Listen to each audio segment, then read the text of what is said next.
Hello hello hello সবাইকে। দুজনে তো রেডি হয়ে বেরিয়ে পড়েছিলাম। যেহেতু নিজের পছন্দ মতো আউটফিট পরেছিলাম, একটু ভিডিও তো করবই। আর ক্যামেরাম্যান যদি বর হয় তাহলে তো আর কোনো কথাই নেই। আর এই মেয়েদের বড্ড অভ্যাস খারাপ, যেখানেই ফুচকা দেখবো সেখানেই দাঁড়িয়ে পড়বো। তো আমরা একটু ফুচকা খেয়ে নিলাম। আমরা যে ফ্লেভারের আইসক্রিমটা নিয়েছিলাম, ফ্লেভারটার নাম ছিল লাভ ডুয়েট।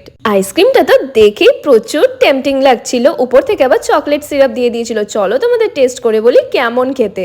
আমার তো চকলেট ফ্লেভার পছন্দ, তাই আমার দারুণ লেগেছিল। তারপরে এটা ফিনিশ করেই আমরা চলে গিয়েছিলাম স্পাইস অ্যান্ড তন্দুর ক্যাফেতে।